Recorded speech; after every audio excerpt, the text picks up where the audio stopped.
What is forex trading? Forex, or FX for short, stands for foreign exchange and is the term used to describe the value of one currency in relation to another.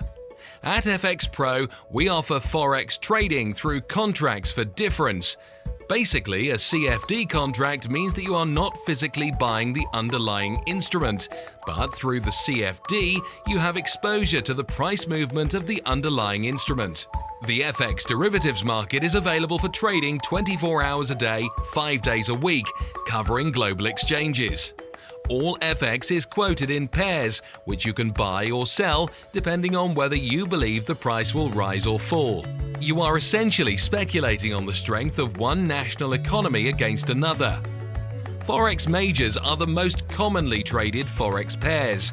They are highly liquid and usually offer the lowest spreads. Other currency pairs are categorized as minors or exotics. Further your knowledge with FxPro's educational material. Head over to FxPro.com to get started.